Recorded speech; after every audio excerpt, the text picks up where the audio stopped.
তো সকাল সকাল আমার গোপালকে নিয়ে চলে এসেছি। কেমন লেগেছে একটু কমেন্টে জানাবেন। ওকে সাজিয়েছি আমি। তো নমস্কার বন্ধুরা, আমি প্রীতি গো লাইফস্টাইলে সবাইকে ওয়েলকাম জানাই। সকাল সকাল একটু ফ্রেশ গাছপালা একটু দেখিয়ে নিলাম। উঠে গেছে ত্রিজান তাড়াতাড়ি, উঠে এখন আমাকে জ্বালাতন করছে, আমাকে কাজ করতে দিচ্ছে না। আচ্ছা আমি বাবা তাড়াতাড়ি করে কাজকর্মগুলো করে তোমাকে সাজাবো, তো তোমাকে সাজিয়ে টাজিয়ে স্কুলে নিয়ে যাবো। তো তখন বলছে ওকে মা। তো দেখতে থাকুন আজকের ব্লগটা।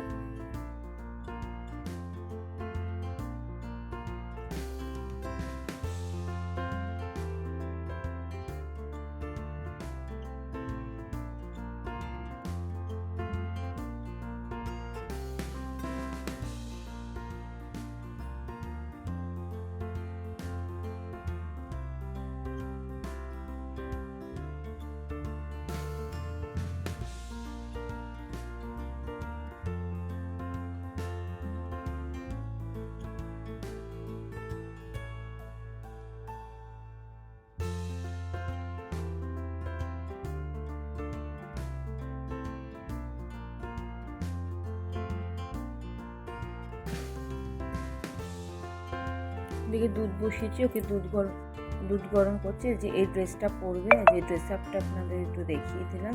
ওর বাবা ওপরে পাঞ্জাবিটা কিনে নিয়ে এসেছে, খালি গায়ে যাবে। তো অ্যাকচুয়ালি তো আমি ঘরে সাজিয়েছিলাম ওই বছরে খালি গায়ে, শুধু ধুতিটা নিয়ে এসেছিল, এই ড্রেসটা নিয়ে এসেছে। এবার স্কুলে যাচ্ছে, একটু খালি গায়ে তো যাওয়া যায় না। আমি একটু সাজাচ্ছি, তো খুব আনন্দ পাচ্ছে ওকে সাজাচ্ছি। সবসময় দিদিদের সাজাই, ওকে তো সাজাই না। যেটু একটু হালকা করে চোখে কাজল দিয়ে দিয়েছি, একটু ভুরু আঁকিয়ে দিয়েছি, হালকা করে একটু লিপস্টিক দিয়ে দিয়েছি। ঠোঁটটাকে যখন কেমন করেছে যখন লিপস্টিক দিয়েছি। ওদিকে সাজাচ্ছে, ওদিকে আমার বর আমাকে একটু হেল্প করে দিচ্ছে, এটা দিচ্ছে সেটা দিচ্ছে, গামছা পরে নিয়ে। যাই হোক, আমি ওকে একটুখানি সাজিয়ে দিচ্ছি, সাজিয়ে টাজিয়ে আমরা দুজনে বেরিয়ে যাবো স্কুলের জন্য।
সাজাচ্ছে যে গোপালকে এগুলি পরে, মা গোপালকে লিপস্টিক পরে দেবো। টিভিতে ওখানে আজকে গোপালের সব গান ছেড়ে দিয়েছি। আমি তখন বলছি হ্যাঁ বাবা, গোপাল লিপস্টিকও পরে, টিপও পরে, কানেরও পরে। তোমার তো কানের তো নেই, এই জন্য আমি তোমাকে একটু কালার দিয়ে, মানে আমার মানটা হোয়াইট কালার ছিল, হোয়াইট কালার দিয়ে ওকে টিপটা পরে দিয়েছি, রেড কালারটা মাঝখান থেকে তিলক কেটে দিয়েছি। তোমার তো কালার নেই, সেই জন্য তোমাকে আমি হোয়াইট কালার দিয়ে কানে একটুখানি পরে দিচ্ছি আর টিপ পরিয়ে দিচ্ছি। বলছি ওকে মা। তো রেডি হয়ে গেছে, এখন আমরা বেরিয়ে পড়বো কিছুক্ষণের মধ্যে মানে একটুখানি ওড়নাটা দাবা পাকিয়ে যে চুন্নিটা দিলে করে হয়ে যাবে। এত সাজাতে বসে এত বক বক বক বক করতে রয়েছে না, মানে কি বলবো আর।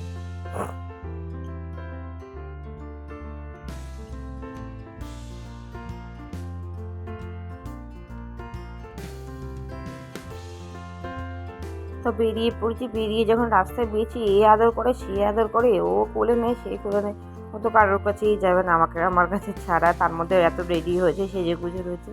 তো স্কুলে এখন ছাড়তে যাচ্ছি, ওকে ছাড়তে গিয়ে তারপর রবিবারই যাবো। তারপর মা তিজানকে স্কুলে আমি ছেড়ে এসেছি। এদিকে ভাত ডাল হয়ে গেছে, একটুখানি ঝিঙে ভাজি আর থেকে আলুর তরকারি করছে। এরপরে আমার মেজো যা রান্না করতে ঢুকে পড়বে। তো আজকে আমাদের মাংস হয়েছে, তো রোববারে তো মাংসটা ছিল এনেছিল, তো ওটা রেখে দিয়েছি।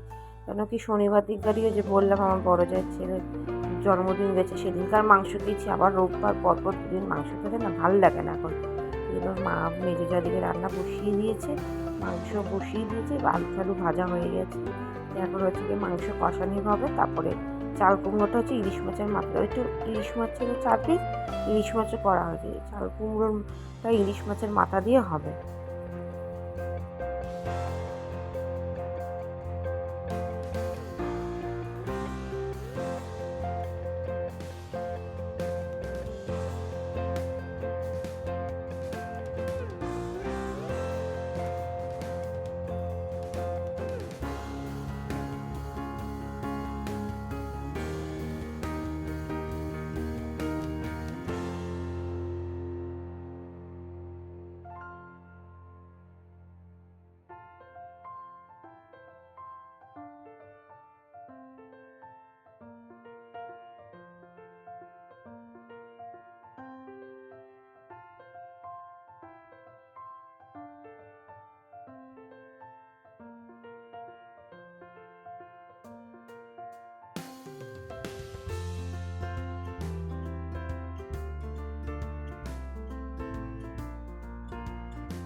এদিকে মাংস কষাচ্ছে, এদিকে ইলিশ মাছের মাথাটা ভাজছে। মাংসটা হয়ে গেলে আমরা তার বাচ্চাগুলোকে খাওয়াতে বসিয়ে পড়বো, তারপরে আমরা নিজেরা খাবো। আজকের মতন আমি আসছি, টাটা। আপনারা সুস্থ থাকবেন, সাবধানে থাকবেন, ভালো থাকবেন। নেক্সট ব্লগে দেখা হচ্ছে। আজকের মতন আমি আসলাম।